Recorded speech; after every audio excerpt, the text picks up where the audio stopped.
Entonces, ¿el café es Tío. una de tus pasiones también, así como la música y la medicina? Sí, sí, sí. De hecho, vivo con el café todos los días. Me encantan las cafeteras de última generación. Tengo cafeteras de expreso en mi propio consultorio.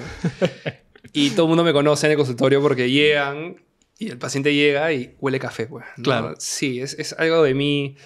Me encanta conseguir unos tipos de granos. Y con Melissa, de hecho, mi enamorada, como que empezamos a buscar diferentes formas de poder hacer los granos de por sí, pues, ¿no? Y hacer la extracción, pues, ¿no? Sí. Tu pareja que también es enamorada y que de hecho es el nexo para poder llegar a este episodio, ¿verdad? Sí, claro. Melissa estuvo acá en un episodio pasado y de la nada me dijo, oye, he hablado con los chicos de Life Lifting y están interesados en hablar acerca de cirugía bariátrica. Y le dije, Dios mío, qué bueno. Eso hace 5 años no hubiera pasado.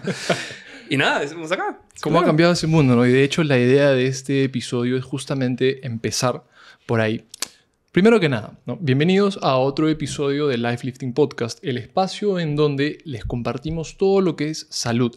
No siempre hablando específicamente de nutrición, sino también de todas las otras aristas que conllevan a una vida saludable. Ya puede ser actividad física, puede ser superfoods o en este caso cirugía bariátrica.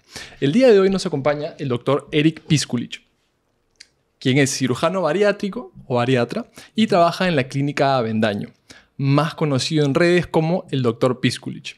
Así es. Giovanni, muchísimas gracias por la invitación.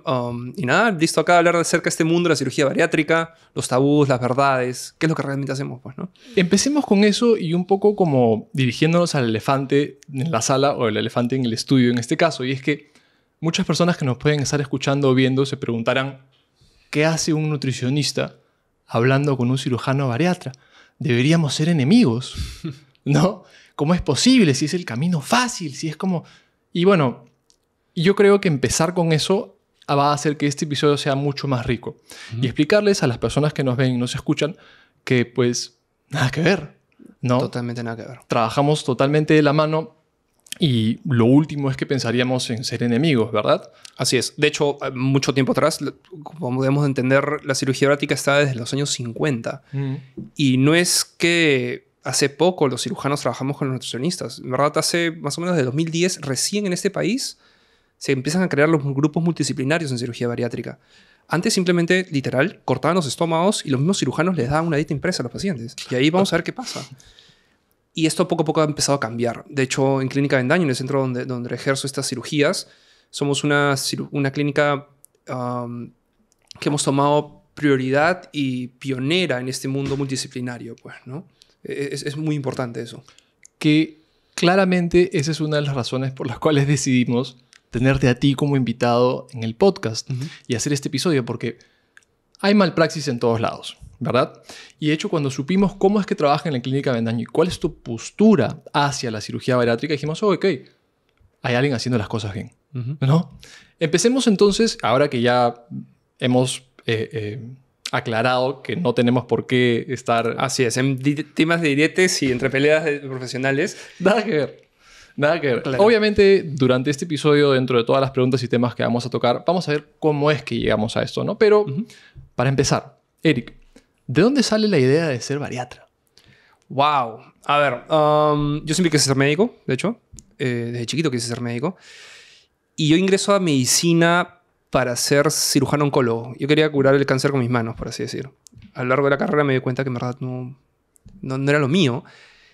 Pero yo sufría y sufro de la enfermedad crónica adipositaria inflamatoria. Es decir, la verdadera forma como se dice la obesidad. Obesidad. Entonces, y siempre he luchado contra eso. Entonces,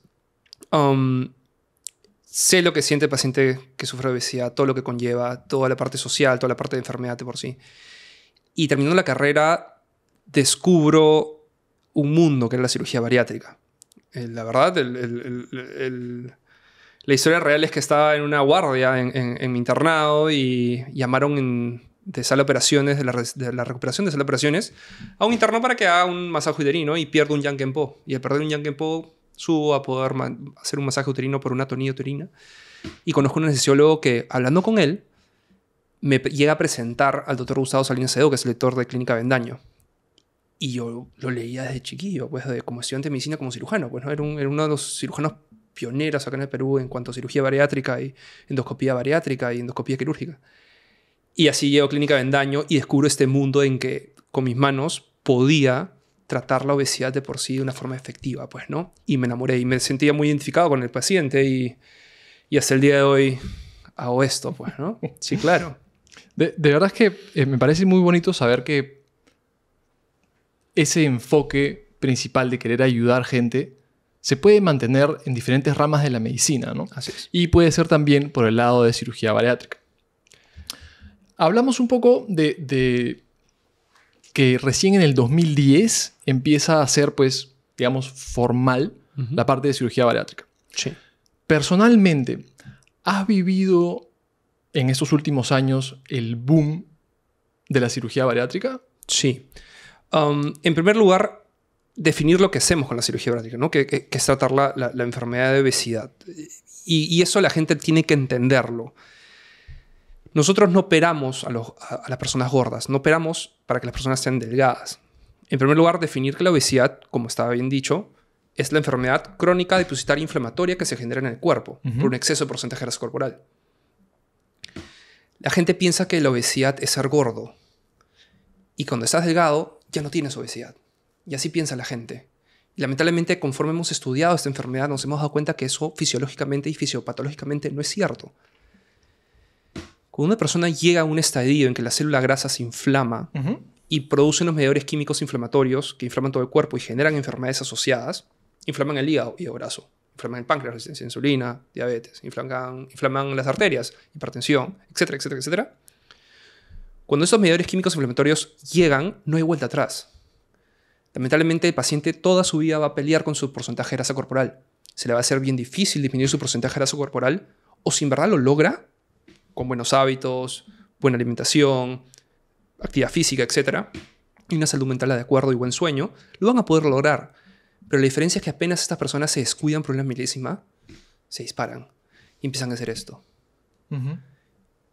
Y mientras más tiempo están así, las enfermedades metabólicas van subiendo. Y es ahí donde empiezan los tratamientos farmacológicos, multidisciplinarios endocrinológicos, cardiológicos, traumatológicos en caso pacientes tengan problemas osteoarticulares por su peso, etcétera, etcétera. Y cuando van fallando y fallando estos tratamientos para llegar a un porcentaje de grasa óptimo y remitir las enfermedades que tienen, ahí entra a tallar la cirugía bariátrica, que es el mecanismo más efectivo hoy en día para poder reducir efectivamente el porcentaje de grasa corporal para remitir las enfermedades asociadas al exceso de porcentaje de grasa corporal. Entonces, no es para llevarte un peso ideal, porque ese es el gran problema. La gente busca el peso ideal y eso, como tú sabrás y yo sabré, y la gente que está metida en este mundo, es algo utópico, es algo que en verdad ya está dejando ser de lado. Entonces, antes se manejaba de esa manera, tratar de bajar de peso al paciente lo más que se pueda, buscar la cirugía que más ideal sea para que el paciente pierda el peso y pierda las enfermedades, y conforme pasado el tiempo, eso empezamos a darnos cuenta que no era necesario y que necesitábamos más pilares para poder manejarlo. Psicología, nutrición y especialistas en deporte. Pero regresando a tu pregunta, si viví el boom de esto, sí lo viví. De hecho, este boom empezó en 2017 acá en el Perú, cosa a la cual muchos años anteriores en otros países ya había habido el boom. Y el problema es el siguiente. No es que haya sido un boom de por sí, sino que el 70% de la población está en sobrepeso y obesidad. Y cada año está subiendo un por ciento. En 20 años, el 95-94% de la población va a estar en sobrepeso y obesidad y la gente no la para de pecho, como así decir. No la entiende. Y alrededor del 2015 al 2017 la gente empezó a ver cómo gente se operaba poco a poco y empezaban a darse cuenta que era una cirugía efectiva y segura. Porque antes solamente relacionaban que era cirugía bariátrica muerte, pues, ¿no? Así pensaban. Cirugía bariátrica, banda gástrica, que ya no se hace, y muerte. La gente se empezó a dar cuenta que era una cirugía segura y efectiva. Y poco a poco más cirujanos empezaron a entrenar. Pero había un gran problema. La cirugía se hacía conocida, pero todavía teníamos una resistencia con los nutricionistas. Muy pocas nutricionistas en el 2017-2015 están entrenadas en cirugía bariátrica. Y es ahí que venía un gran problema. Porque, y esto una vez te lo conté, en 2016 más o menos tuve una conferencia que dar sobre cirugía bariátrica en la Universidad de La Cantuta, me acuerdo. Y era un grupo de más o menos 300 nutricionistas, entre hombres y mujeres. Y yo salí con Vanessa Tello, que es mi nutricionista bariátrica de Clínica Avendaño, a dar una conferencia Y cuando salí a decir de que tarde o temprano todo nutricionista en el Perú va a tener que tener noción de cirugía bariátrica. Claro. Porque va a haber un momento en el Perú en que todo el mundo va a conocer que alguien se ha operado. Y si tú eres una nutricionista de cualquier rama que exista, ya sea trastornos de conducta alimentaria, nutrición intuitiva, nutrición clínica, etc., tienen que saber cómo funcionan las cirugías porque van a llegar pacientes a ellos. Y si no saben manejar un paciente con esas cirugías y aceptan manejarlo, es una malpraxis. Malpraxis. Porque no tienen que derivarlo de todas maneras. Entonces, en ese entonces había mucha dificultad para poder encontrar un nutricionista de por sí. Y había dos ramas, ¿no? En esa conferencia habían dos ramas. Hay dos ramas. Sí. Las personas que veían un futuro de cómo se iba a manejar la obesidad y personas que simplemente estaban cegadas de cómo es posible que le corten el estómago a una persona y pare un mes en dieta líquida, pues, ¿no? Que eso es inhumano.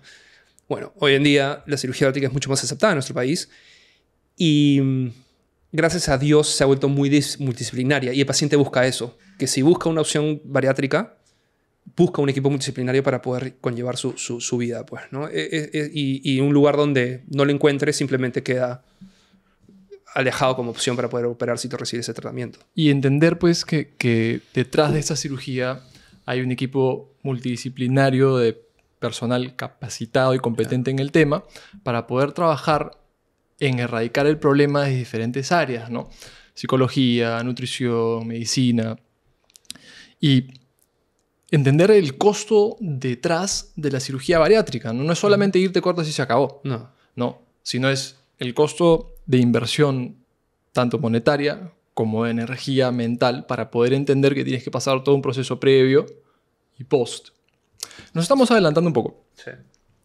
Hablaste bastante de la parte de inflamación, ¿no? Y cómo pues la medicina se está como mojando un poco más de que no todo es los marcadores de números que tenemos epidemiológicos o de salud, sino que pues ahora sabemos que, lo voy a decir, pero debería ser un enfoque holístico. Holístico desde el punto de vista bien dicho de la palabra.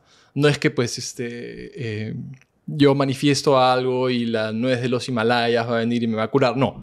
Sino holístico significa que estás cubriendo todas esas aristas o esa parte multidisciplinaria para un solo caso. Eric, ¿cuál es tu enfoque principal para el tratamiento de la obesidad? Muy bien. A nivel poblacional. ¿Es cirugía bariátrica o intervención nutricional? Muy bien. Como sabemos, todo tratamiento de una enfermedad tiene etapas y tiene pilares. Muy bien. Definitivamente con una persona... definitivamente el primer pilar es preventivo. Todo el mundo sabe eso. La mejor medicina que existe es la prevención. O sea, evitar que el paciente entre en un estado inflamatorio crónico con obesidad. Eso es lo primordial. Lamentablemente la medicina peruana, en cuanto a prevención, es paupérrima. Es muy mala. Y en el mundo de la obesidad, lamentablemente, la educación nutricional que tenemos a nivel nacional, la industria alimentaria no ayuda para nada. Y las tradiciones tampoco ayudan para nada. Entonces, lamentablemente estamos predestinados a poder tener una baja medicina preventiva en cuanto a obesidad de por sí. Ahora, en cuanto al tratamiento, cuando una persona ya sufre de obesidad, definitivamente hay que intentar por etapas, pero siempre profesionalmente hablando. Es decir, primero tiene que haber un acompañamiento de frente con nutrición, psicología y medicina de por sí, si en caso lo requiera. ¿Okay? Pero nutrición, psicología y un especialista en deporte que pueda aglomerar al paciente en cuanto al tratamiento que debe llevar, tiene que ser primera línea. Si esto no mejora y las enfermedades no van bajando, ¿se podría optar por cirugía bariátrica? Sí, pero hay que ver si cumplen criterios. El problema viene acá. Lamentablemente, hay tanta obesidad en el Perú que no nos damos abasto con los profesionales que tenemos. No existen más de 3.000 nutricionistas a nivel nacional. El 75% de la población está en sobrepeso y obesidad. Hay aproximadamente 3.000 nutricionistas en el Perú. Endocrinólogos hay 300. Psicólogos hay 1.9 por cada 100.000 habitantes. Y psiquiatras no pasan del 1 por cada 100.000 habitantes. Entonces, no nos damos abasto para poder tratar esta enfermedad a grosso modo. Una vez que los pacientes hayan llevado un tratamiento de 6 meses a 1 año y no hayan podido cambiar este estado inflamatorio o controlarlo, cirugía bariátrica es una opción. Y los criterios son para evaluarlo, pues, ¿no?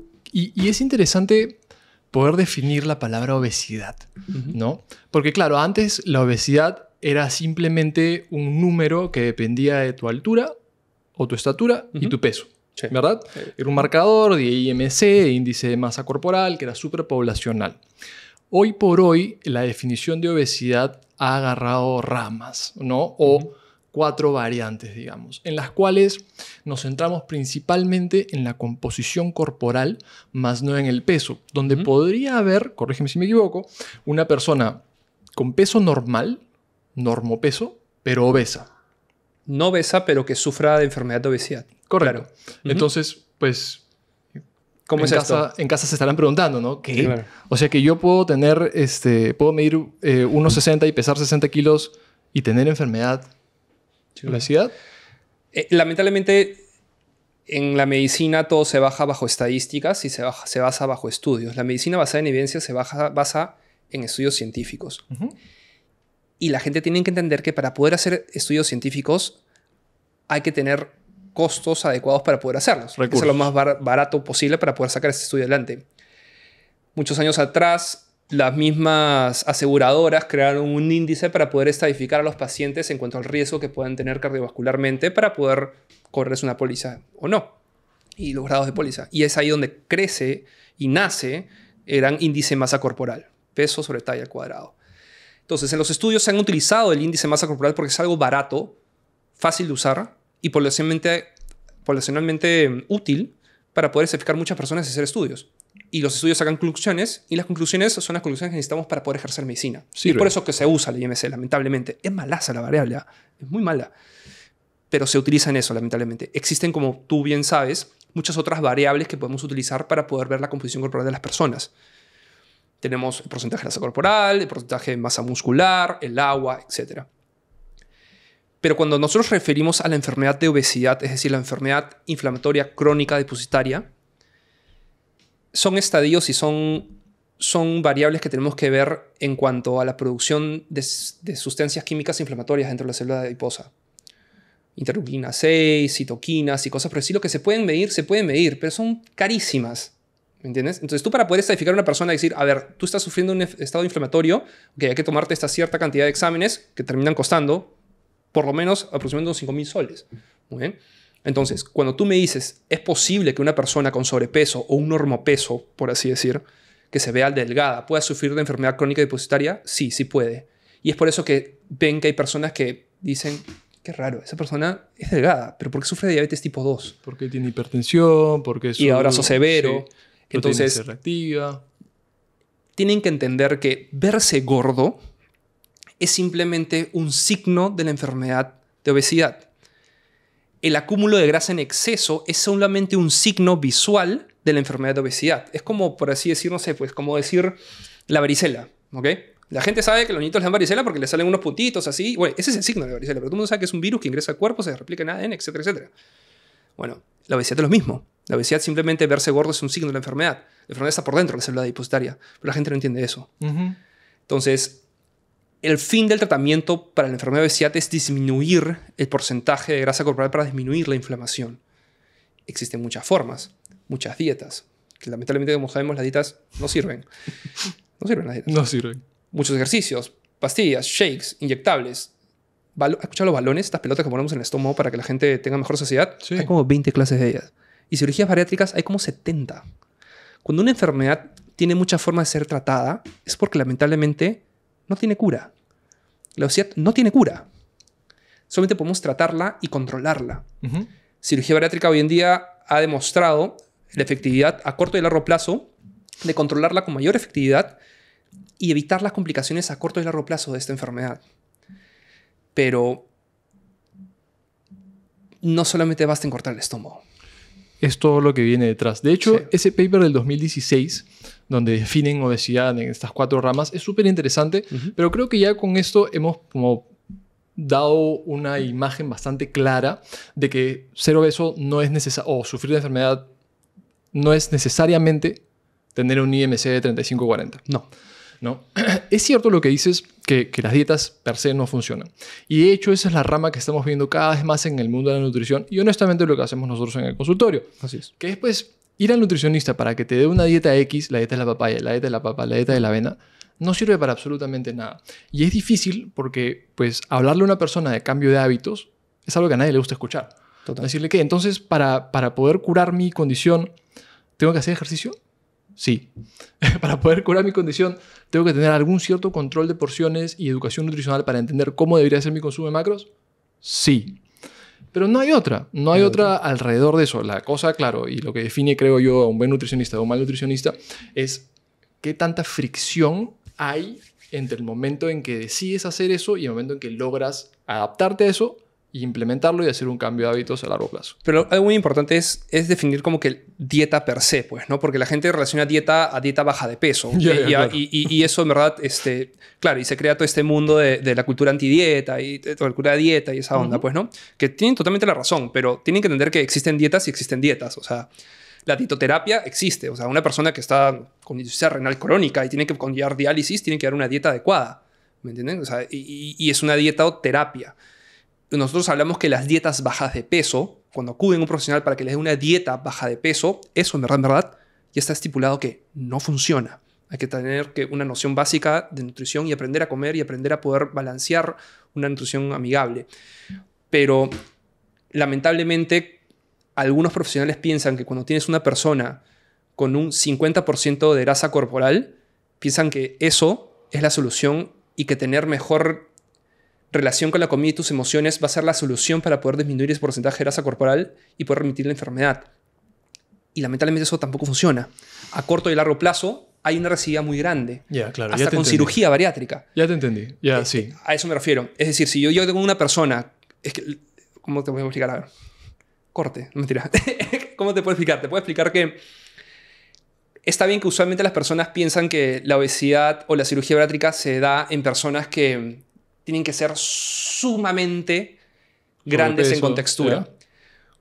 Como cuando una persona tiene un 30 IMC, no es tan gordito, pero está así de gordito por más de 15 años y ya tiene diabetes tipo 2. Entonces, si yo le digo, ok, vamos a dar, esta persona ya tiene 15 años con 30%, con 30 IMC, con un 40% de grasa corporal, y sigue intentando, sigue cambiando nutricionistas, sigue intentando cambiar los hábitos, y no puede,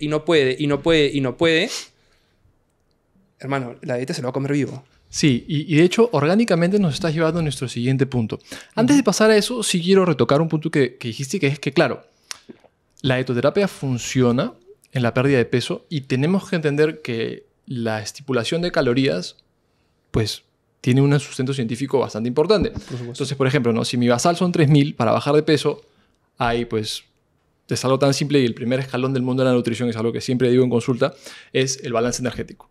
Calorías que entran versus calorías que salen. Si tú estás en déficit calórico, vas a bajar de peso, ¿no? A menos que seas parte del 5% de la población que tiene algún tipo de problema metabólico u hormonal, que es raro. Así es. Es bien raro. Entonces, y es algo que siempre decimos, pero me encanta percutir en esto porque tienen que saber. La única manera de bajar de peso es con un déficit calórico. Lo que normalmente se hace es que, digamos que, voy a poner yo como ejemplo, ¿no? Yo necesito 2800 calorías al día para no subir ni bajar de peso. Vas a un nutricionista y te dice, ¿quieres bajar de peso? Ok, toma esta dieta de 1200 calorías de pollo y ensalada y vas a bajar de peso. Claramente vas a bajar de peso porque tienes un déficit calórico significativo que va a hacer que bajes de peso. De que te va a durar esa bajada de peso, no lo sé, lo más probable es que no. ¿Ya? Y eso es lo que normalmente sucede. Cuando estás hablando de pérdida de peso, quieres que ese déficit calórico exista, pero que no sea tan significativo para que suceda lo que dije antes, ¿no? Más o menos así es como se ve este mundo desde un punto de vista bastante centrado. No irnos hacia el lado de que tu relación con los alimentos y que tienes que comer intuitivamente y lo que de buena manera te parezca, ni tampoco hacia el otro lado del espectro que es tienes que comer 1745.6 kilocalorías, no sé redondear las calorías, pero estoy haciendo una broma, con XXX cantidad de macronutrientes. El punto medio es lo que funciona, la educación nutricional basado en un sustento científico significativo para poder hacer que esa persona baje de peso.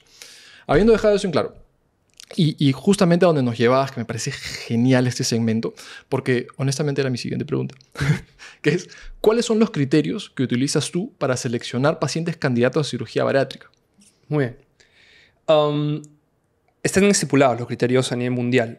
Decir que cuál soy yo, en verdad sería un poco como que salirme de las ramas en cuanto a la ciencia por sí. Hay unos criterios básicos y son, lamentablemente, que el paciente tenga un índice de masa corporal más de 30. Se sigue usando. Se sigue usando, lamentablemente, porque los estudios se basan en eso y lamentablemente es una variable barata que pueden utilizar los estudios para usarlo. Es un índice de masa corporal más de 30 que tengan enfermedades metabólicas asociadas. Como por ejemplo... Resistencia a la insulina, hígado graso, diabetes, hipertensión, enfermedad cardiovascular, enfermedad cerebrovascular, problemas articulares, etcétera, etcétera. Pero que hayan tenido tratamiento médico y que no hayan resuelto esas remisiones de enfermedades. Personas que hayan tenido grado de obesidad por más de 5 años y no hayan podido salir de ella, habiendo llevado nutrición, psicología y especialistas en deporte. Muy bien. Pero existen otros tipos de criterios más. Cuando una persona tiene obesidad mórbida, es paciente candidata a la cirugía. Obesidad mórbida siendo... Más de 40. De IMC, ¿verdad? Así es. Una persona con más de 40 IMC con obesidad mórbida, teniendo o no teniendo enfermedades metabólicas, es un poco probable que no tenga enfermedades metabólicas asociadas, pero teniendo o no, es una paciente ya candidata. ¿Por qué? Porque la efectividad de que esta persona con índice de masa corporal de más de 40 con obesidad mórbida disminuyan una notable cantidad de grasa necesaria para remitir el riesgo cardiovascular es bien bajo. Es menos del 1% para que lo puedan disminuir y mantenerlo por más de 5 a 10 años. Entonces es por eso que los estudios han demostrado a largo plazo que estas personas son pacientes candidatas. Hay que prepararlas para la cirugía, pero son pacientes candidatas de frente. Entonces, ahí vienen también cómo van cambiando los criterios a nivel mundial y de acuerdo al lugar donde están estas personas. Porque la obesidad no es la misma y no es única. La obesidad americana no es como la obesidad europea, ni asiática, ni peruana. En Asia, obesidad se estadifica a partir de 27.5 IMC, cosa la cual es sobrepeso moderado en algunos países. Porque esas personas a ese grado de IMC ya hacen enfermedades metabólicas. Bueno, en Perú es a partir de los 28, y eso ya está estudiado. A partir de 28 IMC la gente ya te llega a tu consulta con resistencia a la insulina y abrazo, etc. Sí.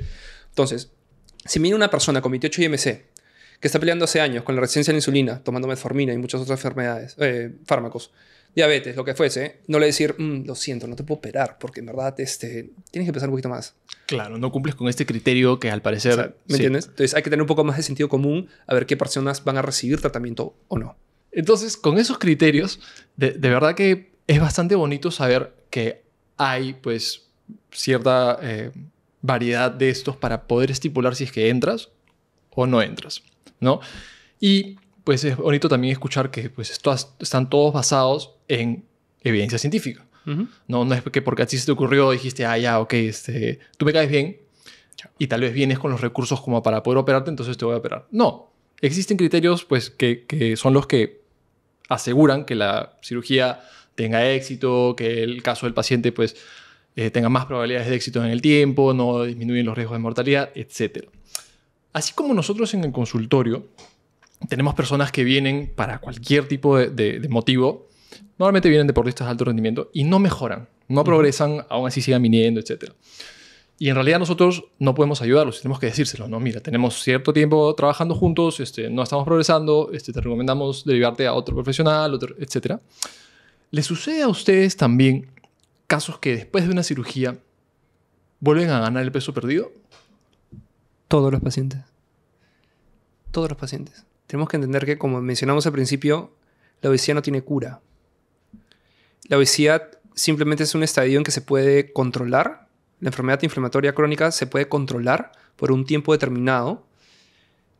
Definitivamente unas personas la pueden controlar más que otras para controlar las enfermedades asociadas de por sí. Pero tarde o temprano un paciente puede reganar algo de peso, por así decirlo, reganar algo de grasa corporal.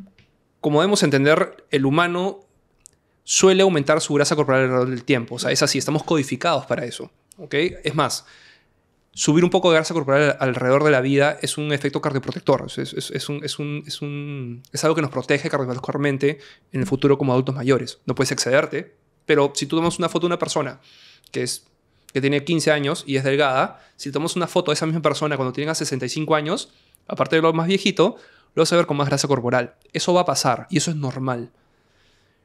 Pero a lo largo de la vida de una persona que sufre obesidad, ya estamos codificados para poder reganar ese peso. Lamentablemente la recidida de enfermedad, porque ahora lo llamamos de esa manera, recidida de enfermedad de obesidad, no lo vemos como reganancia de peso. Y ahora vamos a hablar sobre el pesocentrismo en la cirugía bariátrica, pero la recidida de la enfermedad de obesidad está estipulada.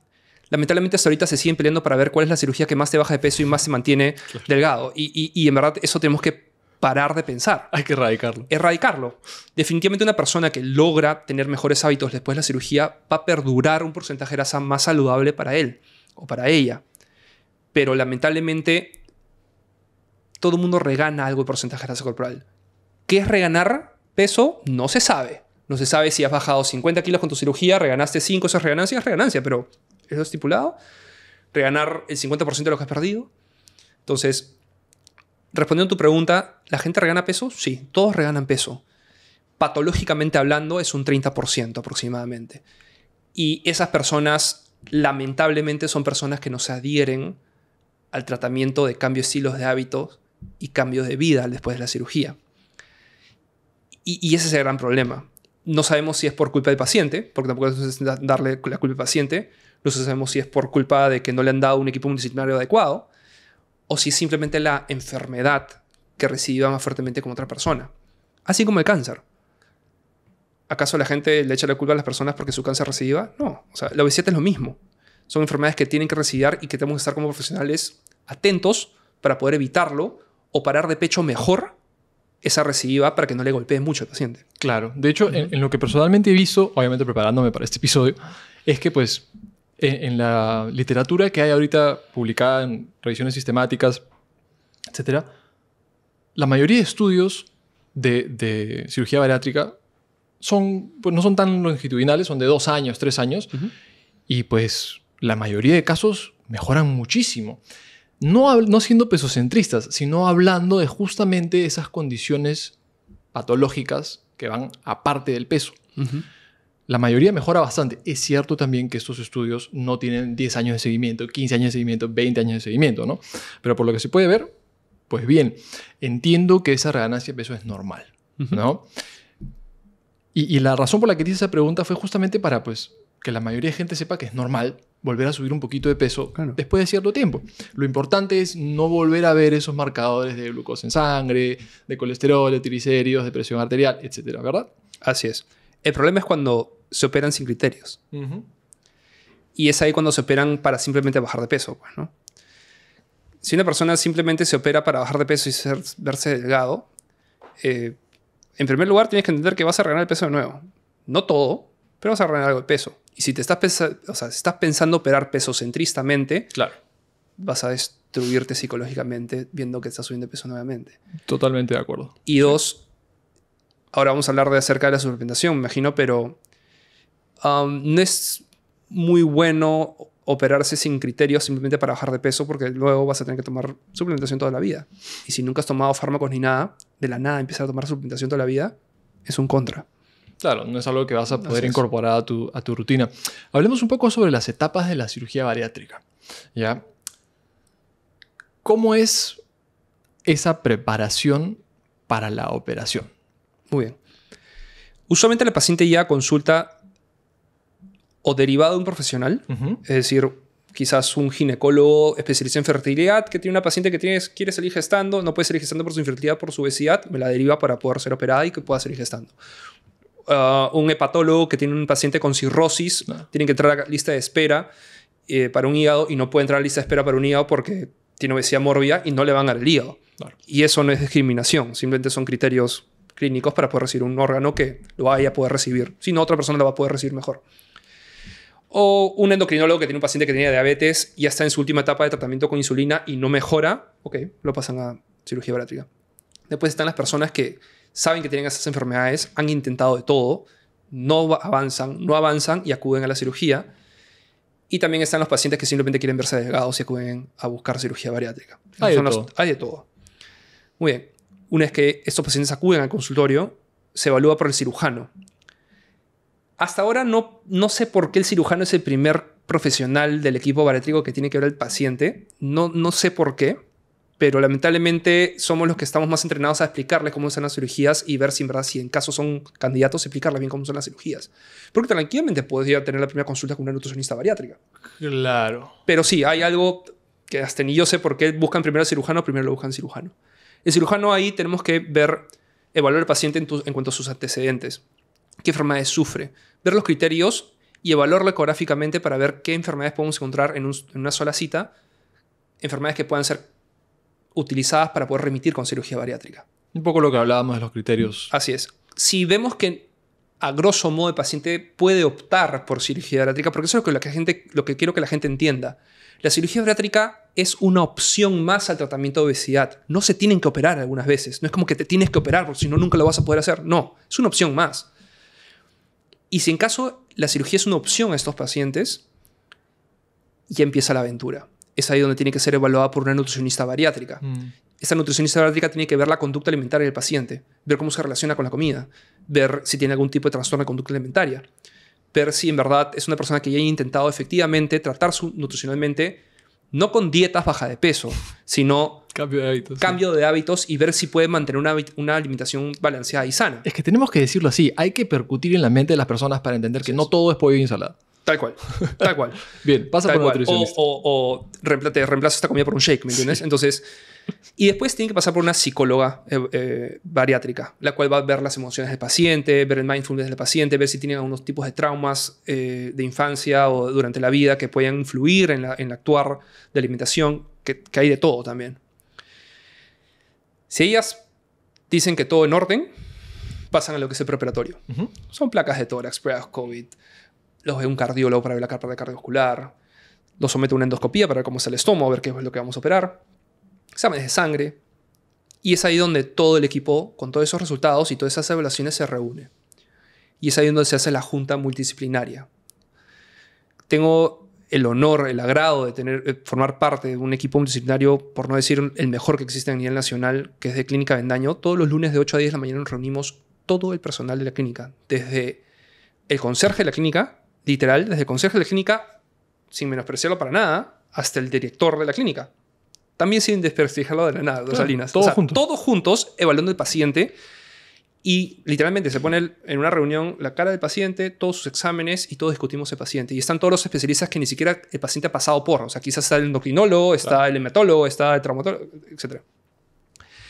Y es ahí donde yo simplemente, literalmente, me siento así y espero que me digan, ya, tiene paso para operarlo, opéralo.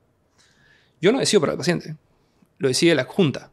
Porque si la psicóloga me dice, ¿sabes qué? Tiene ese trastorno de conducta alimentaria, no vas a poder operarlo, hay que prepararlo para la junta. Qué sé yo, o sea, pueden existir muchas causas que me impidan que el paciente se pueda operar y tenemos que prepararlo. Ahí se ve. Y es ahí donde se da el pase al paciente. El paciente le dan pase, se prepara nutricionalmente por un lapso de unos días, quizás una semana o 2 semanas, y hace una dieta preparatoria. Pero esa dieta preparatoria tiene simplemente el fin de reducir el hígado graso que debe tener el paciente y la grasa que envuelve los órganos, la grasa visceral, para que yo pueda operar más fácil. Para hacer tu chamba más fácil. Nada más. No es que tienes que bajar tantos kilos de peso para la cirugía, porque tienes que bajar 5 kilos. Ah, bajaste 4, perdón, no te puedo operar. O sea, no, es ilógico. O el otro lado de la moneda, ¿no? Que no, para operar tienes que subir de peso. Sí, claro. Claro. Sí, porque la gente piensa... Hay veces que hay cirugías que hay que nutrir a los pacientes para tener mejor cicatrización, pues, ¿no? Y tienen que llevar una dieta. Pero sí, antes se pensaba que había que subir el peso del paciente para que se pueda operar. En cirugías oncológicas se veía mucho eso anteriormente. Pero el hecho es que hacen una dieta de preparación. Muy bien. Y le digo una dieta porque es una dieta estructurada, balanceada, como en pollo, carne, pescado. Todo. Papa, arroz. Esas dietas líquidas que solían hacer antes de la cirugía ya se están dejando de lado, ya son consensos muy antiguos. Porque la gente sigue pensando, me van a dar una dieta de 1 semana, 2 semanas, o una dieta del mes antes de la cirugía líquida. Antes de. Sí, y en verdad eso ya se ha dejado de lado. Bien, pasemos ahora al momento de la cirugía. ¿Cuánto dura más o menos el proceso en el cual tú estás pues cortando a la persona y cerrando? Eso depende mucho del tipo de paciente y depende mucho del tipo de la cirugía, muchos tipos de cirugías bariátricas. Pero pongamos que es un paciente que nunca le han operado nada, es un abdomen virgen. Una cirugía en manga gástrica, es la cirugía más hecha hoy en día, dura aproximadamente 30 a 40 minutos en nuestras manos. Y una cirugía de bypass gástrico, que es la segunda cirugía que más se hace, un aproximado de 1 hora, 1 hora y media. Y la cirugía de Zeiss, que es una cirugía que hoy está muy en boga, aproximadamente 1 hora y media. Entonces, son relativamente cirugías muy cortas. O sea, al fin y al cabo tú dirás 1 hora y media, 1 hora. Son cirugías bien cortas. Y la recuperación es muy, muy buena. Bien, hablemos de las complicaciones. ¿Qué tan común es ver complicaciones significativas en un paciente o una paciente operada? Muy bien. Clínica Avendaño y mi centro y mi equipo tenemos la carta por decir, la mejor carta de presentación a nivel nacional en cirugía bariátrica. Somos un centro que a nivel nacional y sudamericano cumplimos con un 0% de mortalidad. Y hacemos esto desde 2005. Yo estoy de 2013 ahí. Y hemos superado bastante. Y es 0% de mortalidad. En cuanto a complicaciones severas, bordeamos aproximadamente el 0.48 a 1% de complicaciones. O sea, de cada 200, 300 personas, una se complica y eso va bien. Pero las complicaciones se ven en 3 etapas. Las complicaciones inmediatas, intermedias y tardías. Inmediatas cuando estás con el estómago abierto. Son las intraoperatorias, que es sangrado, Bien. pero es muy poco probable. Las inmediatas son dentro de las primeras 24 horas después de la cirugía, cuando estás hospitalizado. Claro. Y usualmente hay que cubrir bien lo que es el sangrado. ¿Puede sangrar después de una cirugía? Por supuesto, como cualquier otra cirugía. La tasa de sangrado en una cirugía bariátrica es muy baja. Se sangran, hay más personas que ingresan a reoperarse por sangrado en una cesárea que en una cirugía bariátrica, para que puedan calcular la estadística. Y cesáreas hay todos los días 40. Por supuesto. Entonces, luego tenemos las intermedias que van entre el día 4 al día 15 y es ahí donde están las más temidas. Que estos cortes de estómago o estas uniones de estómago e intestino puedan tener un leak, una fuga o se abran. ¿Fístula? Fístulas. Ajá. Son fístulas que se producen, esa es la palabra. Y el hecho es que hay que identificar bien esas fístulas porque tienen que ser atacadas precozmente. Porque si cuando he escuchado que la gente se muere de esa cirugía, es porque usualmente no se sabe o se le escapan de las manos el manejo de estas fístulas. ¿Qué es una infección? Estas, como sabemos, por dentro del estómago y los órganos huecos, por así decir, hay bacterias. O sea, desde nuestra boca, pasando nuestro esófago, estómago, hay bacterias. Cuando se hace un hueco en ese estómago o en esa unión de intestino-estómago, se salen estas bacterias y se coleccionan dentro de la cavidad abdominal. Y eso es una infección. Si eso sigue procediendo, puede entrar el paciente en sepsis. Y salir de una sepsis algunas veces es complicado. Hay que reparar al paciente, poner drenajes, sacarlo rápidamente, pero lo más importante, diagnosticar esta fístula tempranamente. Entonces hemos creado un protocolo muy exhaustivo y muy sensible, le decimos, para poder identificar bien estadísticamente esta causa en casa, pues, ¿no? Y los pacientes nos notifican y automáticamente ya estamos interviniendo. El hecho de tener una fístula es de aproximadamente, en nuestra clínica, del 0.4% de probabilidades. Hemos tenido fístulas, por supuesto, todas han sido resueltas, pero es muy poco probable. Pero siempre hay que tener mucho respeto a esa complicación. Y en la etapa tardía, ya son las partes nutricionales y psicológicas. Tipo de 15 días en adelante. 3 meses en adelante. Yeah. Tienen que entender los pacientes que van a tomar vitaminas toda su vida. Es así de simple. Sea la cirugía que sea, tienen que tomar vitaminas toda su vida. Si estas vitaminas no son suplementadas, pueden tener deficiencias y pueden tener anemia, algún tipo de repercusión clínica por una falta de vitamina, cosas por el estilo. Y proteína también. La proteína es sumamente importante. La idea es mantener la masa muscular y eso, de hecho, vamos a hablar. Pero si los pacientes empiezan a tener deficiencias, van a poder tener complicaciones nutricionales. Y definitivamente tener un buen acompañamiento psicológico. Porque algo muy frecuente es la dismorfia que los pacientes con obesidad pueden tener. Entonces empiezan a tener una superficie corporal mucho menor, empiezan a verse más delgados, pero en sus mentes se siguen viendo grandes. Entonces eso hay que acompañarlo. Y definitivamente controlar las emociones con la comida. Cómo controlar los niveles de ansiedad, los niveles de estrés, que usualmente las personas que sufren de obesidad combaten mucho para poder mantener una ingesta adecuada. Pues, ¿no? Sí, en verdad que es una parte bastante importante que trabajamos nosotros también en el consultorio. Es duro, pero se tiene que hacer. Así es. De hecho, lo que me dices va conforme a lo que leí yo en la bibliografía revisada, que pues a nivel mundial se ve 0.3 a 2% de complicaciones en casos en cirugía, que de hecho es bajo. Es bien bajo. Es bajo y es importante que se sepa, ¿no? Habiendo dicho esto, ¿ya? Y entiendo que tal vez no es tu tema siendo, pues, digamos, el operador. Corta estómagos. Claro. El corta estómagos. Claro. El mutilador. Igual me gusta preguntarlo porque, pues, me imagino que si alguien se ha enganchado con este episodio le va a encantar, ¿ya? Y es, ¿cómo es que pierdes peso después de una cirugía? ¿Por qué? ¿No? Muy bien. La gente usualmente piensa que es simplemente porque comen poco. Y hay mucha más ciencia que eso. Existen muchos tipos de cirugías bariátricas, como hemos estado mencionando. Hay cirugías que son restrictivas, es decir, que simplemente disminuimos el tamaño del estómago para que sí puedan tener una mejor capacidad adecuada para poder controlar un déficit calórico prolongado. Y hay cirugías que tienen eso y además se excluye una porción de intestino para que haya una menor absorción de nutrientes de por sí. Que sería, pues, una banda y una manga. La banda es una cirugía restrictiva que se colocaba un anillo alrededor del estómago. Fue un boom en un entonces porque era muy fácil de poner, tenía buenos resultados a corto plazo. Pero luego de ponerlas por más de 15 años, la gente se dio cuenta de que no funcionan. Las bandas hoy en día ya fueron. Se acabaron las bandas.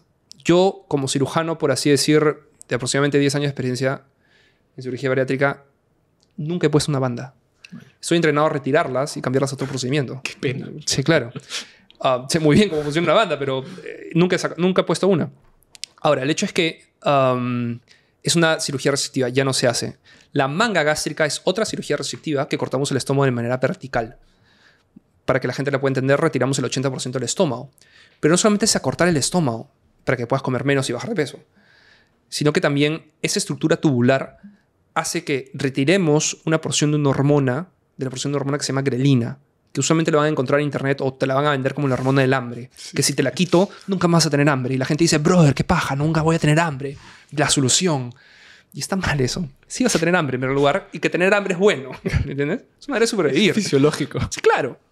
Lo que va a permitir quitar esta hormona es que esta hormona cuando se produce, cuando el estómago está vacío, llega al cerebro y le indica al cerebro, por así decir, de que el estómago está vacío e inicia por otras vías el hambre por sí. Una vez que la persona come, la comida va ingresando al estómago, distiende el fondo gástrico y esa grelina se para de producir. Ya no llega al cerebro y el cerebro dice, ok, el estómago está totalmente lleno. Se activan otras vías de saciedad a nivel de la grasa y el paciente está saciado. Al quitar esta grelina, ¿qué va a pasar? Que apenas esa pequeña porción de estómago se llene de comida, el paciente se siente totalmente lleno, repleto, no entra nada más. Y eso va a permitir que te pueda conllevar porciones adecuadas, balanceadas en macronutrientes, en una mañana, media mañana, almuerzo, media tarde y cena, permaneciendo un déficit calórico controlado para remitir el porcentaje de grasa corporal. Pero eso no es todo. El flujo de esta manga gástrica, del vaciamiento gástrico, es aumentado. Por eso cada 3 horas el estómago va a estar vacío. Para que puedan comer fraccionadamente, como estaba explicando, como una persona saludable y normal. Ahora, eso hace que en la primera porción del duodeno, del intestino, la comida pasa rápidamente. Y es ahí donde están los receptores de insulina y glucosa y algunas incretinas. Entonces no se activan por completo. Entonces también es una cirugía que ayuda en el metabolismo de la insulina y la glucosa de por sí hasta cierto grado. Están las cirugías de bypass gástrico, que existen muchas, pero también se resumen que es un estómago pequeño para controlar restricción. Y también se exonera el uso del intestino por una cierta cantidad de longitud de intestino. La comida no pasa por ese segmento de intestino. Así como en la manga pasaba rápido y no se activaban por completo los receptores, en estas cirugías no se actúan para nada. No lo toca. Por eso son cirugías que van muy bien con pacientes para poder remitir la diabetes. Se remite, se controla la diabetes, no se cura. ¿Okay? Eso es muy importante. Entonces, ese es el fin de por sí, pero hay 2 etapas en las cirugías bariátricas. El primer año van a bajar su porcentaje de grasas corporales, van a remitir sus enfermedades comiendo poco, por así decir, y con los efectos fisiológicos de la cirugía. Pero cuando una persona come poco, pierde grasa, pero también pierde músculo. Y es por eso que es muy importante que en el equipo haya un especialista en actividad física y deportología y preparación física en los pacientes. Al mes los pacientes tienen que hacer pesas. Lo siento, no es negociable. Es el entrenamiento de fuerza. Así es, las pesas no son negociables. Puedes hacer todo el baile que quieras, todo el tai chi que quieras, puedes hacer toda la natación que quieras. Que no está mal. Está muy bien. Sí. Pero las pesas no son negociables. Necesitas ese entrenamiento de fuerza para poder mantener... Así es, la masa muscular. Y mantenerla al menos. Porque igual van a perder algo el primer año porque comen poco. Al año las personas se van a dar cuenta que les entra un poco más de comida. Y ese es el problema. La gente piensa así, pues, ¿no? Soy gordo. Tengo estómago grande. El doctor Piskulich me corta el estómago. Soy flaco. Si me crece el estómago, soy gordo de nuevo. Así piensa la gente. Y en verdad ese razonamiento no es tan cierto que digamos. Tienen que entender que al año de la cirugía los pacientes van a poder comer más. Y tienen que aprovechar eso, porque la única manera de reganar el porcentaje de masa muscular que han perdido o han mantenido el primer año es comiendo más. Ya al año van a llegar a un porcentaje de grasa saludable, han remitido sus enfermedades, todo bien, pero empieza la recomposición corporal. Si las personas piensan que van a mantener su peso comiendo poquito toda su vida, eso no es viable. Empiezan a perder mucha masa muscular y empieza la reganancia de peso. De hecho, la pérdida de masa muscular en cirugía bariátrica es la primera causa de reganancia de peso post-cirugía bariátrica. Entonces, cuiden su músculo. Simplemente cuiden su músculo. Pero eso es. Esa es la aventura bariátrica que un paciente tiene que conllevar para la baja de porcentaje de grasa corporal y remisión de las enfermedades con la cirugía bariátrica. Sí, sí me parece súper interesante pues, que las personas que nos escuchan y nos ven entiendan que no es, oye, ¿sabes qué? Quiero operarme y pues voy a ver al doctor Eric Piskulich y a la semana me estoy operando sin tener ningún tipo de preparación y chao, gracias. 2 semanas después mi vida continúa normal. No. Hay un proceso preoperatorio en el cual tienes que pasar por bastantes profesionales y postoperatorio también, ¿no? Claro, creo que también sería pertinente hablar de cómo es esa primera semana después de la cirugía, ¿no? De poder comer cantidades de alimentos grandes o entre comillas normales, una gelatina te llena, ¿no? Líquida. Líquida, te llena. Líquida encima. Y no puedes comer más. O sea, estás lleno, estás saciado, saciada. Después de 3 horas, sientes hambre de nuevo, vuelves a comer o tomar un vaso con agua y otra vez estás lleno o llena. Así es. ¿Qué sucede con esas personas que estaban acostumbradas a comer un huevo de comida, un montón, y físicamente no pueden? Muy bien. ¿No? Es algo muy, muy, muy interesante porque mucha gente dice, sí, se van a ver locos porque quieren comer un montón de comida, llega a las 6 de la tarde, 7 de la noche, quieren comer un montón de comida y ahora no lo van a poder hacer. Algo mágico pasa en la cirugía bariátrica que en esa etapa no sienten ese hambre voraz. A las 3 horas de la cirugía, la resistencia a insulina se normaliza. Y esos picos de starvings que tienen en las noches, esa hambruna de tarde-noche por insulina elevada, se va. Sí es algo difícil de manejar en los pacientes, en algunos, no en todos. Esa sensación de que, escúchame, tengo hambre pero me lleno muy rápido y siento que mi cuerpo necesita más. Y se preocupan porque comen muy poco. Es por eso que la preparación psicológica pre- y postoperatoria es fundamental porque tienen que entrenar a los pacientes para esto. Ahora, ¿todo bien? ¿Sí? Estamos perfectos. 3, 2, 1, va. Ahora, los pacientes, conforme van pasando los días, van mejorando sus sensaciones. Es decir, la verdad, aproximadamente el 95% de las personas que se operan, las primeras 24 horas se arrepienten de la cirugía. Debe ser terrible. Se arrepienten de la cirugía por una presión en la boca del estómago, ¿qué me he hecho? La verdad que los 7 días, cuando llegan a sacarse los puntos, entran felices. O sea, la gran mayoría ya se acabó el problema, la recuperación con cualquier otra cirugía. Como ahí vas a escuchar que gente con las cesáreas la pasa tétrico, como hay personas que piensan que la cesárea la ha pasado súper bien. Pero la cirugía bariátrica a partir de los 7 días ya la recuperación es total y los pacientes están felices. Las cirugías están más desinflamadas conforme pasan los días y toleran mejor los líquidos. Y van avanzando con las etapas de comida. Así que poco a poco se van educando. Y cuando ya llegan a una etapa de dieta sólida y ven que las porciones que están comiendo son las adecuadas y tienen mejor relación con la comida, en verdad todo se pierde. Y mucha gente le encanta el concepto de que van a poder controlar mejor sus porciones para poder hacer mejor su vida. Pues, ¿no? Es cierto que al inicio, pues, obligatoriamente no te queda otra más que controlar tus porciones porque no puedes. No puedes. ¿No? Y hay que cuidar la cirugía, pues, ¿no? O sea, si tú, te corto el estómago y todavía por mí te doy comida sólida al día siguiente. Sería increíble darte macronutrientes completos. Pero lamentablemente hay que cuidar la cirugía. La herida. La herida, sí. porque si no se puede abrir, pues, ¿no? Entonces, es por eso que pasan por una dieta líquida, cremas, semisólidos y sólidos. La gente piensa que te dan líquidos para que baje de peso. Y es como que, sí, te dan líquidos por un mes para que simplemente baje de peso. Y no es así, hay que cuidar la cirugía. Y en verdad ya no es un mes. Son 2 semanas de dieta líquida, son 2 semanas de cremas. Al mes ya empiezas a comer pollo deshilachado, pescado, verduras, purés. Y a los 2 meses ya empiezas con carne de res y cosas mucho más alturas, por así decirlo. Que de hecho, pues, porque se han limitado bastante estos tiempos de dieta líquida, pues fisiológicamente hablando, todo bien, ¿no? Porque, claro, si vas a hacer un ayuno, como ahora está de moda, ¿no? Hacer un ayuno de solo agua 7 días. Claramente vas a bajar de peso igual o muy parecido que como si te cortaras el estómago. Sí. ¿No? La vas a pasar súper mal porque todas estas hormonas van a seguir pues, disparando. Aunque ahora también hay bibliografía que dice que no, pero bueno. Pero es importante hablar de que después de estas 7, 10, 14 días, 2 semanas, un mes, fisiológicamente el cuerpo pues, se va a ir ajustando a esta nueva realidad. Que es pues, que el tamaño del estómago está mucho más pequeño, que pues, la producción hormonal está mucho más baja, que justamente la resistencia a la insulina, pues empiezas a retomar esa sensibilidad hacia tu propia insulina, ¿no? Y honestamente, si me preguntas a mí como nutricionista, y yo personalmente hasta ahora por suerte no he tenido que llevar a nadie a cirugía bariátrica, creo que esa es la razón por la que esto funciona tan bien, ¿no?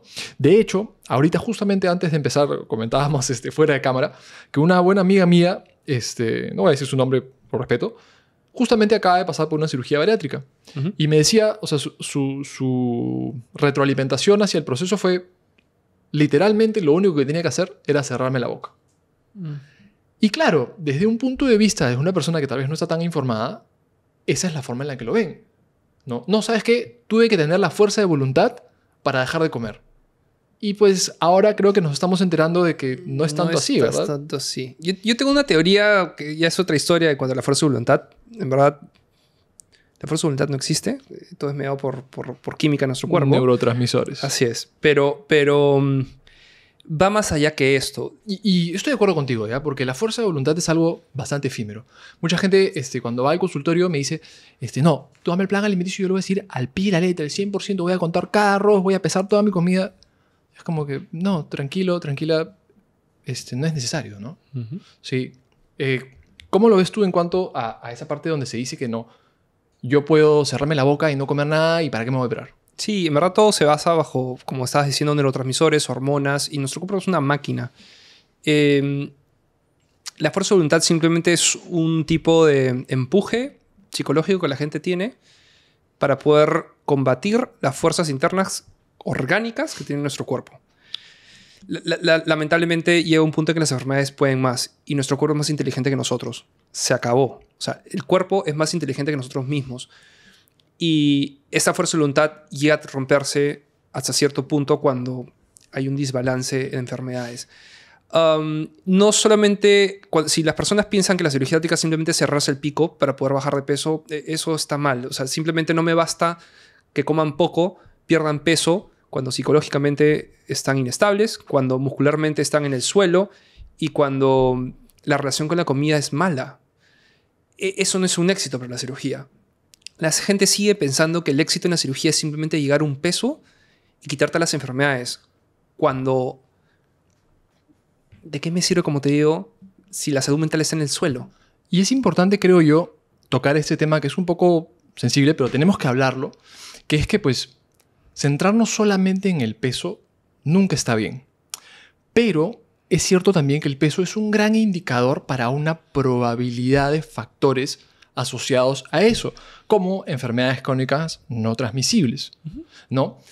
También creo que sería pertinente hablar de esta rama ahora en la cual, pues, oye, no te metas con mi peso, no puedes decirle a alguien gordo, no puedes hablar de sobrepeso de una persona. Y yo creo que en ese punto compartimos el mismo statement o la misma opinión, que es, ¿por qué vas a hablar del peso o la imagen de alguien? Totalmente de acuerdo. Sí. Pero, como profesional de la salud, tengo que decirlo, ¿no? Y que si una persona tiene obesidad, pues tiene que hacer algo al respecto. Pero hay que saber cómo decirlo. En la escuela médica, en la carrera médica, a mí me han entrenado cómo decirle a un familiar que el paciente ha fallecido. A mí me han entrenado cómo mencionarle a un familiar o al mismo paciente que tiene una enfermedad terminal. A mí nadie me ha entrenado a cómo hablarle a un paciente con obesidad. Eso me he tenido que aprender conforme la experiencia que vemos en consultorio. Y acá viene el problema. Hasta el momento, la obesidad, de la boca para afuera, el especialista y los médicos dicen que es una enfermedad. pero no lo toman como algo. Y es ahí donde empieza la discriminación a la persona que sufre obesidad. Claro. Hoy día, coloquialmente, la gente que no sabe de ciencia le llama gordofobia. Entonces, porque sí, es un activismo, pues, ¿no? Totalmente. Pero en verdad es una discriminación de las personas que sufren de obesidad por el simplemente hecho de que se ven gordas. Eso es el problema. Y sí, ¿hay discriminación al paciente de obesidad dentro de los consultorios y en el campo médico y de profesionales de salud? Por supuesto que hay. O sea, es la típica paciente o el típico paciente que viene y dice, doctor, ¿sabe qué? Me tengo un dolor de rodilla, hace ya 5 meses no me pasa, no sé cómo tratarlo. Ah, pues es que estás muy gordita, pues, ¿qué pasa? Mucho acá, pues, ¿no? O eres floja, porque sí, pues se nota que no haces ejercicio, pues, ¿no? Entonces, esos comentarios ya hieren. Y hieren emocionalmente a la persona, trayendo muchos más trastornos de conducta, ya sean alimentarios o hasta físicos y emocionales, que pueden deteriorar la salud del paciente. A eso quiero llegar. Sí existe una discriminación. De hecho, la obesidad es la tercera causa de discriminación a nivel mundial. Luego de raza y de género, viene la obesidad. Y la gente no le toma mucha importancia a esto y no sabe cómo manejarlo. Es que es importante también hablar de que en nuestra especialidad tenemos que centrarnos en salud. Tenemos que decir a una persona que pues, tiene sobrepeso, obesidad y, por ejemplo, viene a la consulta, decirle, oye, tienes que hacer algo al respecto porque si no te estás llevando bastantes cartas dentro de una rifa para poder salir sorteado o sorteada de una enfermedad crónica no transmisible. Lo que mencionaste es súper importante, que es el tacto y la forma como la que puedes abordar una enfermedad, ¿no? Por ejemplo, ¿no? Alguien que tiene, o el ejemplo que me diste fuera de cámara de un paciente oncológico, ¿no?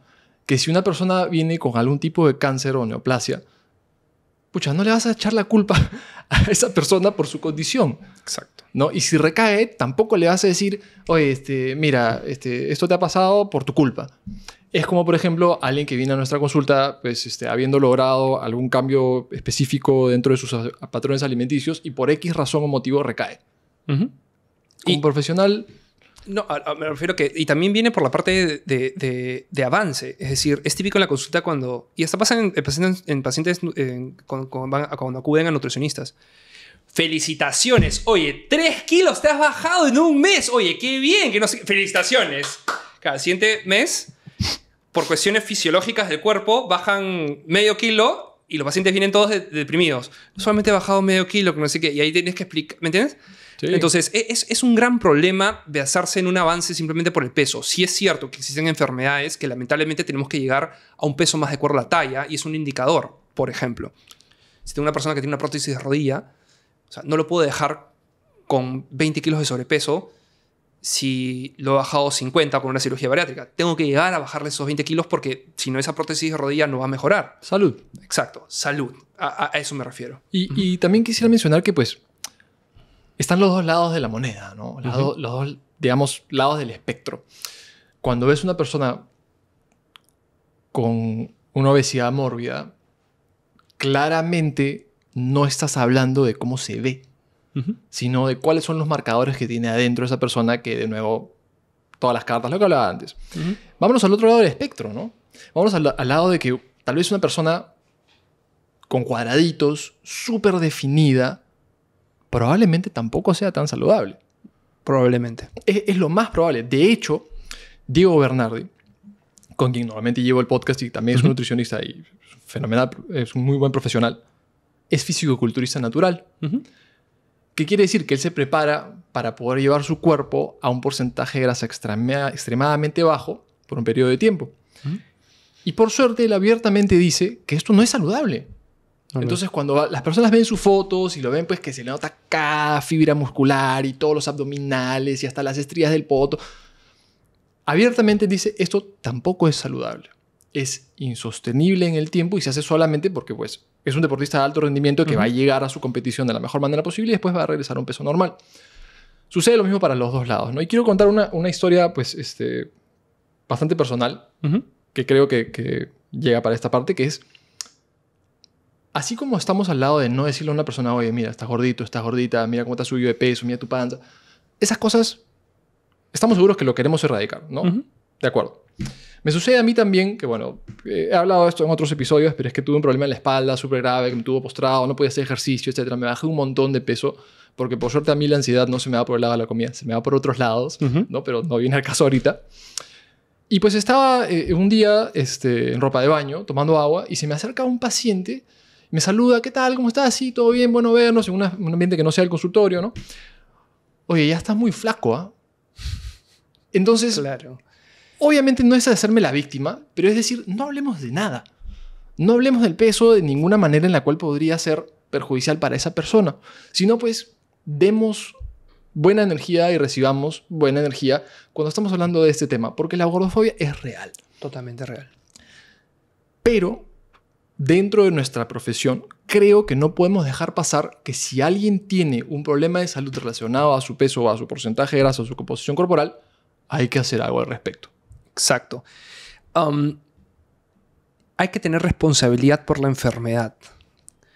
Todo mundo tiene que tener dignidad, tiene que ser respetado y todo el mundo tiene que ser tomado en cuenta como una persona entera. Pero si una persona sufre una enfermedad, tiene que notificarse y tiene que aprender acerca de su enfermedad y tiene que tomar responsabilidad para la enfermedad. Decir simplemente, así me den a aceptar que sí es cierto, la persona tiene que tener importancia en poder mejorar su salud. Eso denlo por hecho.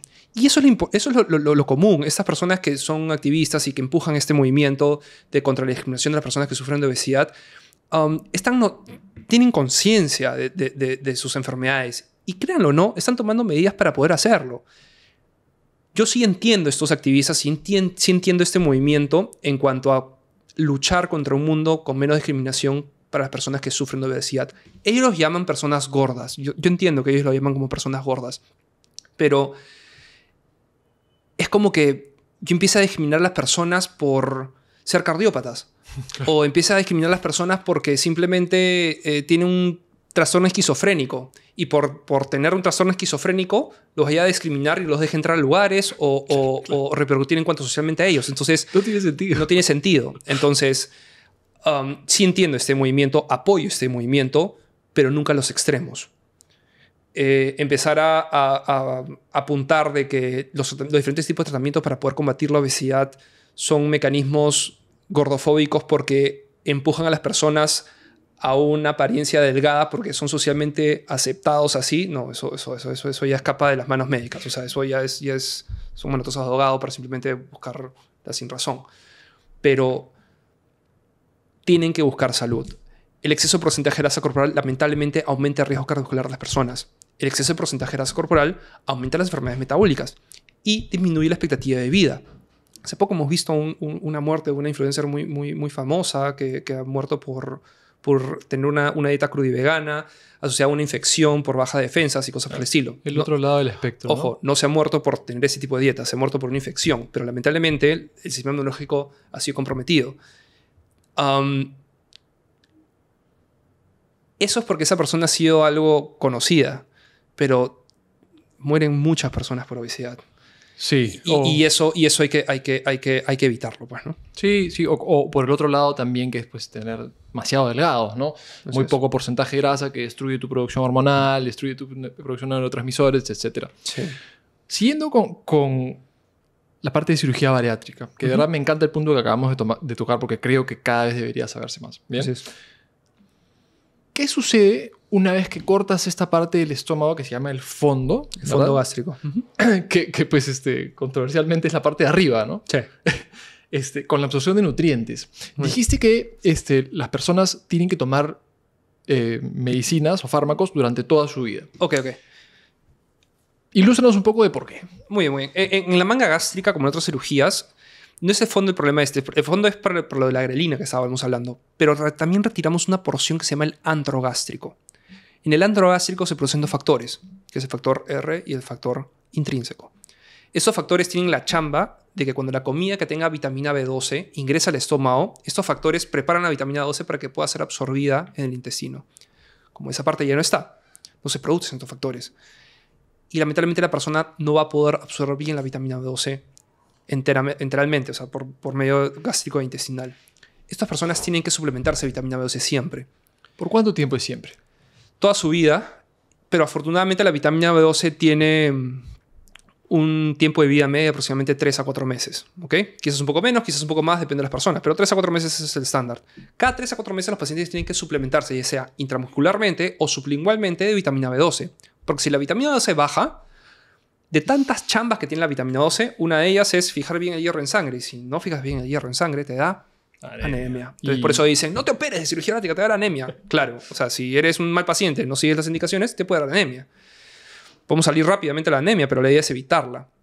Entonces, aparte de eso, hay muchos otros tipos de cirugía. Los primeros 3 meses, los pacientes son suplementados bastante con vitaminas y minerales porque están con una dieta bien restrictivas para cuidar la cirugía. No hay otra. No hay otra. Pero cuando las personas ya están con una dieta completa, van bajando estas vitaminas y se quedan con muy pocas. Y algunas veces hay que, por ejemplo, si pasa mucho tiempo y quizás el calcio está un poco bajo, quizás hay que darle un poco de calcio. Pero por eso los seguimientos tienen que ser anuales con las personas. Afortunadamente, se van a quedar simplemente con vitamina B12 siempre. Pero claro, la medicina moderna hoy ha demostrado que como ahora vivimos más, a partir de los 55, 60 años, todo el mundo se tiene que suplementar con vitamina B12. La absorción de vitamina B12 a lo largo del tiempo va disminuyendo porque el estómago ya no produce tan buen factor y ya no se absorbe bien la vitamina B12. Tarde o temprano vas a tener que tomarla. Decir que una persona operada de cirugía bariátrica no deba suplementarse toda su vida es bien vago. ¿Ok? Y hay que tener mucho cuidado.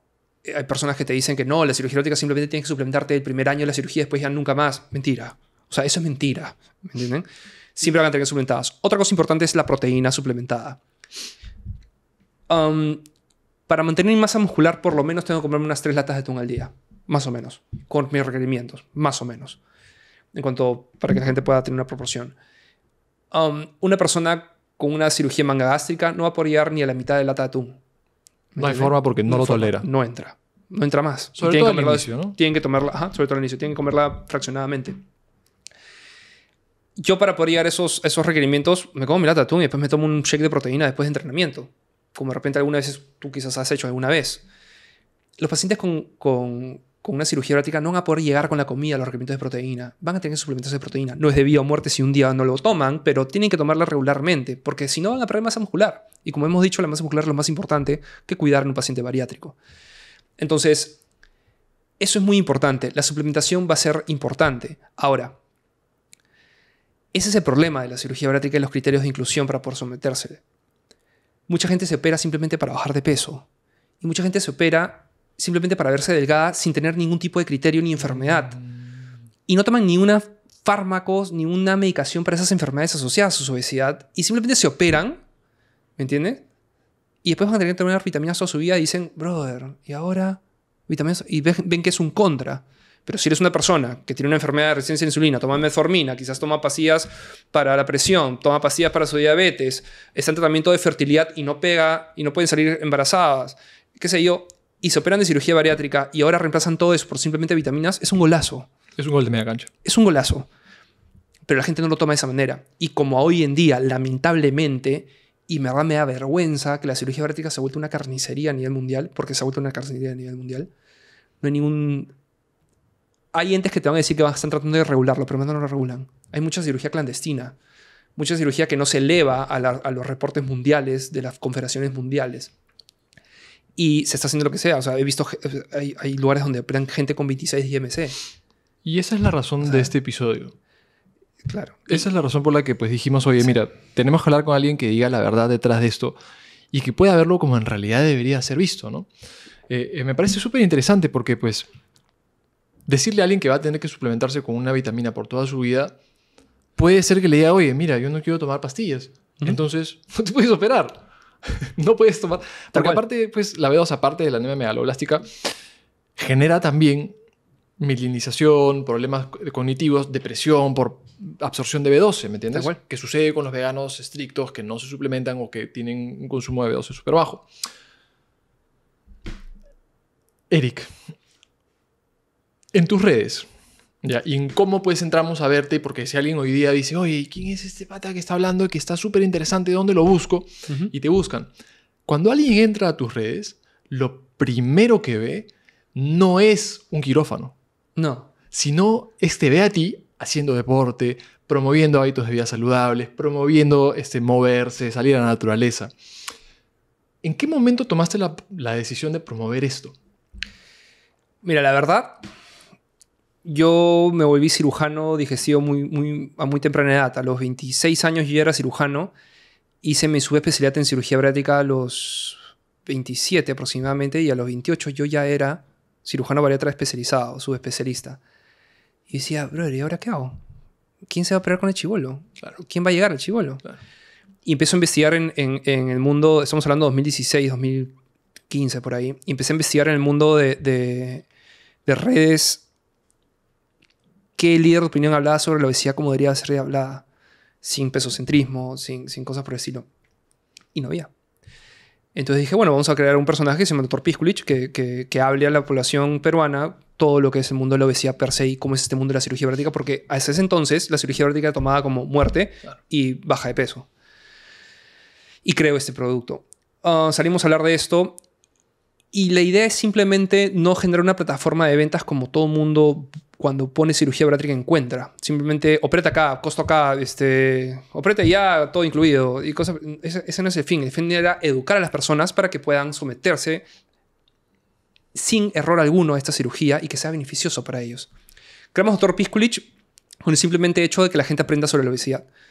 Aprenda cómo es la enfermedad, cómo evitarla, cómo se conlleva, cómo aceptarla, porque no hablando en el sentido del activismo gordofóbico, aceptar tu obesidad como es, sino aceptar que es una enfermedad que vas a vivir con ella toda tu vida, a pesar que te vea flaco. Muy bien. Entonces, eso me ha retribuido bastante y me encantó porque la gente le gustó, pero no a todos. Cuando saco este producto en 2017, no existía tal cosa como una persona que hable de esto y un branding personal de médico influencer, por así decir, acá en Perú. Tuve muchos problemas. Tuve problemas también con colegas y tuve problemas con hasta el colegio médico. No les gustó eso de que cómo es posible que este chiquillo que acaba de graduarse esté empezando a hablar en redes sociales cosas que se hablan en el consultorio. Ya, claro, nos está quitando trabajo. No sé si nos está quitando trabajo, pero está manchando la bata blanca. Ya te entendí. ¿Me entiendes? O ya sea, como entendí. que, ¿por qué el chico está bailando y está como que haciendo parodias siendo un médico? Pues, ¿no? Me trajo muchos problemas. Al final como que seguí con el proyecto porque mucha gente ya empezó a crecer el proyecto y con amigos alternos empezamos a hacer toda una comunidad y seguimos con el proyecto. Gracias a Dios, y no estoy diciendo que por mí fue esto, nada que ver, pero hoy en día la gente cree en tener un branding personal en redes sociales como profesional de salud. Médico o profesional de salud, nutricionistas, psicólogos, psiquiatras, lo que fuese, que no tiene un branding personal y no tiene una presencia en redes sociales, no sobrevive. Su voz no es escuchada y sus mensajes no son escuchados.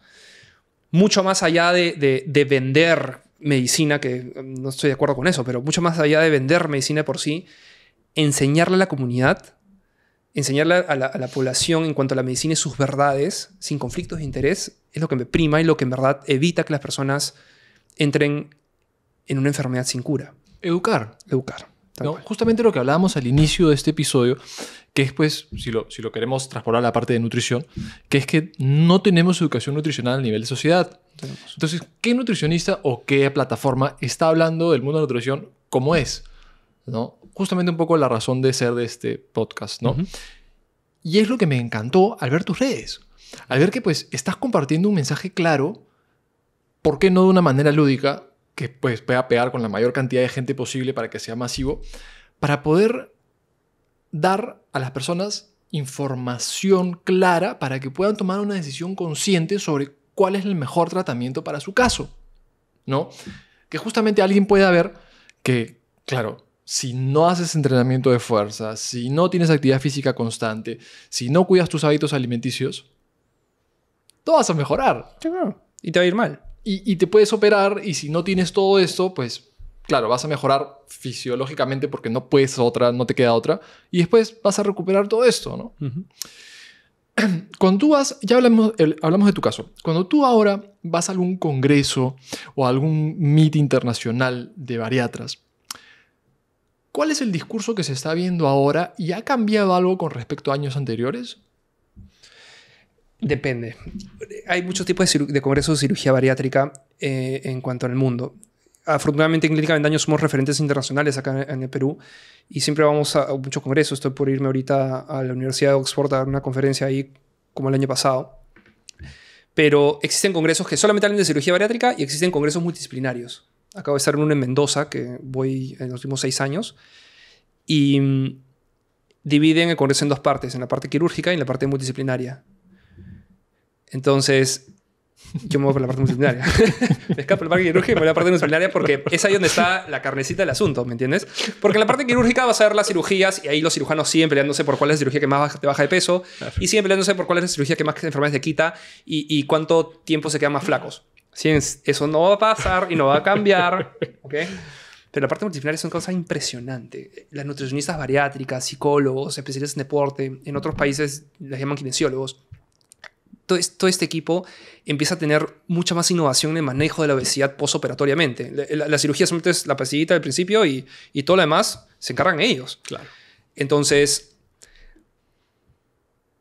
algo que... Y eso se lo tengo que dar en crédito a Melissa, a Melissa Paz, a mi enamorada que estuvo acá presente, excelente nutricionista, fue que cuando ella me empezó a incorporar este mundo del antipesocentrismo y la conducta alimentaria y todo, empecé a manejarlo en mis pacientes y viajo a un congreso y entro a la parte multidisciplinaria y efectivamente, hoy en día en el mundo, los equipos multidisciplinarios de nutricionistas, psicólogos, especialistas en deporte están manejando la cirugía bariátrica de una forma cero pesocentrista, guiado más que todo en la conducta alimentaria, en la salud mental y en la evolución de la composición corporal.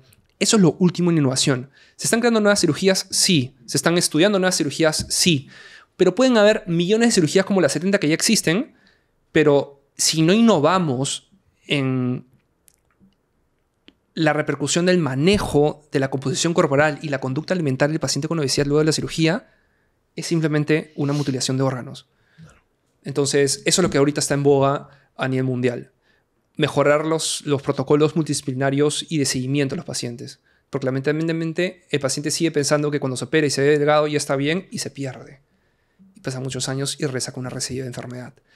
Entonces, el paciente tiene que entender que el paciente bariátrico es un paciente como un paciente con oncológico. Si a una mujer le encuentran un cáncer de mama y lo remiten, le dan un R0 y le quitan toda célula cancerosa y lo operan o qué sé yo, lo que haya recibido y ya no tiene más cáncer de mama, créeme que esa persona va a ir todos los años a revisarse y a hacerse su chequeo a ver si recibe la enfermedad. Sí o sí. Sí o sí. En la obesidad no es visto así. El paciente bariátrico tiene que revisarse cada año de su vida, ver cómo está la cirugía, ver cómo están sus deficiencias nutricionales si en caso las tiene, ver cómo está su composición corporal y ajustar con los especialistas qué punto está débil. Si en la parte de salud mental, si en la parte de alimentación, si en la parte endocrinológica o en la parte quirúrgica. El paciente bariátrico es un paciente bariátrico toda la vida. Y eso lo tienen que aprender bien. De verdad que es... Y me parece bastante alentador escucharlo de tu parte, diciendo pues que claro, tiene que ser visto desde un punto de vista multidisciplinario y ser visto de una temporalidad muy distinta a la que normalmente se cree. No dices, ya voy, me opero y termino. No. Estamos hablando de un periodo muy... Y tengo que ser un poco reincidente en esto porque no queda otra. Es un periodo antes y un periodo después, que pueden ser años después de la cirugía, para poder continuar con este cambio de hábitos hasta el momento en que, pues, buenamente se le quiera dar de alta al paciente, ¿no? O a la paciente. Eric, de verdad que me alegra mucho haber podido tener este episodio. Porque estaba seguro, después de conocernos y después de ver justamente qué es lo que haces en redes y cuál es el mensaje que transmites, que este iba a ser el caso, ¿no? Hablar un poco de la verdad detrás. Porque claro, yo me imagino que si tu punto es vender, operar a la mayor cantidad de gente posible, no vas a decir que pues esa semana después es terrible, que no todo el mundo llega a operarse, que pueden pasar bastante tiempo antes del proceso de operación. Cuando estás buscando pues generar un cambio consciente a nivel de sociedad y que la gente entienda que tal vez la operación de cirugía bariátrica no es lo mejor para todo el mundo, das información veraz, ¿no? Que de verdad que, te digo, me fascina, ¿ya? Muchas gracias. Y creo que si alguna persona en algún momento llega a pegarse a este episodio y ha pensado o ha pasado tal vez por una cirugía bariátrica o lo está pensando, creo que se va a llevar información de valor que va a llevar a que esa persona tome una decisión consciente bastante bien informada. Nos dijiste que en la clínica tienen 0% de ratio de mortalidad, ¿verdad? Pero que también trabaja como centro de investigación, ¿verdad? Sí. Donde me imagino que pues todos son marcadores biológicos en los cuales pueden llevar a un centro de investigación madre y pues ver cuántos de estos pacientes tienen problemas en el hígado, cuántos de estos pacientes tienen problemas en el corazón, cuántos de estos pacientes tienen problemas de diabetes, etcétera, ¿verdad? Así es. Cuéntanos un poco sobre la Clínica Avendaño y lo que hacen ahí. Sí, Clínica Avendaño se creó en el 2005, Uh-huh. gracias al doctor Gustavo Salinas Sedó y un grupo de cirujanos. Y desde entonces solamente se hace cirugía bariátrica ahí. En 2014, yo entro en 2013, en 2014 nos dimos cuenta que ya nos posicionábamos como una clínica únicamente bariátrica en el Perú, que hasta ahora sigue siendo así. Uh-huh. Y empezamos a operar mayor cantidad de pacientes y empezamos a tener mucha data y darnos cuenta de lo que estaba pasando con la obesidad peruana. El doctor Salinas tuvo la gran idea de crear un instituto de investigación a nivel de Clínica Avendaño, donde hemos estado tomando analítica de muchos pacientes que hemos estado operando desde el 2014, 2013 hasta el 2023. Y hemos sacado mucha analítica importante que hemos expuesto a nivel mundial. Analítica importante en cuanto al hígado graso de las personas. Nos hemos dado cuenta que en el Perú, como les mencioné, el 70% de la población está en sobrepeso y obesidad. Los pacientes que llegan a Avendaño, la gran mayoría tienen más de 28 IMC. Todos los pacientes que pasan por consulta les hacemos una ecografía. Y todas las personas que han llegado a consulta con 28 IMC peruanas, todas tienen hígado graso.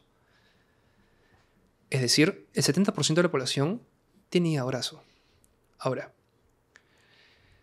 este porcentaje va aumentando 1% cada año. Y como dije al principio de esta entrevista, de este podcast, en 20 años la población va a estar con un 94% de sobrepeso y obesidad y todos ellos van a tener hígado graso. Ahora, si sabemos que la primera causa de trasplante hepático en el Perú hace 25 años es cirrosis por hígado graso por obesidad, ¿ok? Y es así, ¿ah? O sea, nada que el alcohol, nada. Cirrosis por hígado graso por obesidad es la primera causa de trasplante hepático en el Perú. En 20 años no vamos a tener hígados sanos para poder trasplantar, porque no puedes trasplantar un hígado graso. Ya se ha tratado de estudiar eso y no pegan en el trasplante, lamentablemente. Entonces, el Perú se va a quedar sin hígados sanos. Y es un gran problema eso, porque lamentablemente no existe tratamiento alguno para el hígado graso. Si te diagnostican de hígado graso, no hay tratamiento alguno. No hay pastilla, fármaco, inyección, shake. No hay pastilla, no hay tratamiento alguno para el hígado graso. Solamente es disminuir tu porcentaje de grasa corporal. Y usualmente cuando una persona tiene un hígado graso severo, con una posible esteatohepatitis, que es la inflamación del hígado de tanta grasa, y va a un hepatólogo, el hepatólogo le dice al paciente, escúchame, ¿sabes qué? Siéntate, hay que hablar. Porque es bien difícil de manejar. Y demora mucho simplemente con tratamiento médico y nutricional. Cirugía bariátrica ha demostrado que el tercer mes los hígados grasos se van por completo. Entonces empezamos a tomar muchas biopsias a los pacientes. Tenemos la analítica de biopsia más grande a nivel Sudamérica, de pacientes de biopsias hepáticas en pacientes con obesidad que se conllevan a cirugía bariátrica, y hemos sacado mucha analítica.